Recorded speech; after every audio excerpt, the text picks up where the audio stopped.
ಧಾರವಾಡ ಜಿಲ್ಲೆಯ ನವಲಗುಂದ ಪಟ್ಟಣದ ಇಷ್ಟಾರ್ಥ ಸಿದ್ಧಿಯ ಕಾಮದೇವರು ಎಂದೇ ಖ್ಯಾತಿ ಪಡೆದಿರುವ ಶ್ರೀ ರಾಮಲಿಂಗ ಕಾಮದೇವರ ದರ್ಶನಕ್ಕೆ ಕಳೆದ 4 ದಿನಗಳಿಂದ ಲಕ್ಷಾಂತರ ಭಕ್ತರ ದಂಡೇ ಹರಿದು ಬರುತ್ತಿದೆ.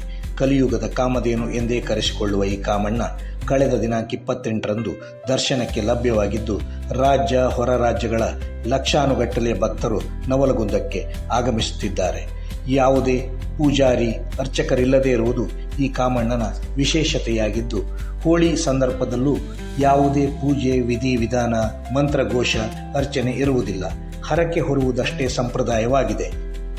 ಸವಣೂರ ನವಾಬರ ಆಡಳಿತಾವಧಿಯಲ್ಲಿ ಸಿದ್ಧಿ ಪುರುಷನ ಕಾಮಣ್ಣನ ರಚಿಸಲು ಅಪೇಕ್ಷೆ ಪಟ್ಟ ವಿಶೇಷ ನಕ್ಷತ್ರ ದಿನದಂದು ವಿವಿಧ ಬಗೆಯ ಗಿಡಮೂಲಿಕೆ ಕಟ್ಟಿಗೆಗಳನ್ನು ಆಯ್ದು ತಂದು ಕಾಮಕಾಷ್ಟ ಮೂರ್ತಿ ರಚಿಸಲು ಪ್ರಾರಂಭಿಸಿದನು. ಇದರಲ್ಲಿ 99 ಗಿಡಮೂಲಿಕೆ ಕಟ್ಟಿಗೆಗಳಿಂದ ಮೂರ್ತಿ ಪ್ರತಿಷ್ಠಾಪಿಸಿದನು.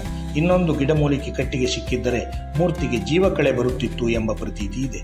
ಅಷ್ಟರಲ್ಲಿ ದೈವಪುರುಷ ದೈವಾಧೀನನಾದ ಮೂಲಿಕೆ ಜೋಡಣೆಗಾಗಿ ಆತ ಕೊರೆದ ರಂಧ್ರ ಇಂದಿಗೂ ನಾವು ಕಾಣಬಹುದು.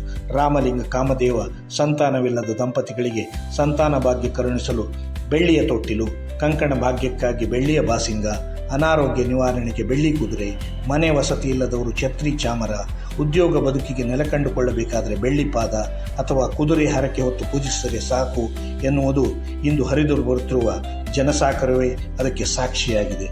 ಇಂದು ಹೋಳಿ ಹುಣ್ಣಿಮೆ ಆಚರಿಸಿ ನಾಳೆ 4ಕ್ಕೆ ಬಣ್ಣದಾಟವಾಡಿ ರಾತ್ರಿ ಕಾಮಣ್ಣನ ದಹನ ಮಾಡಲಾಗುತ್ತಿದೆ.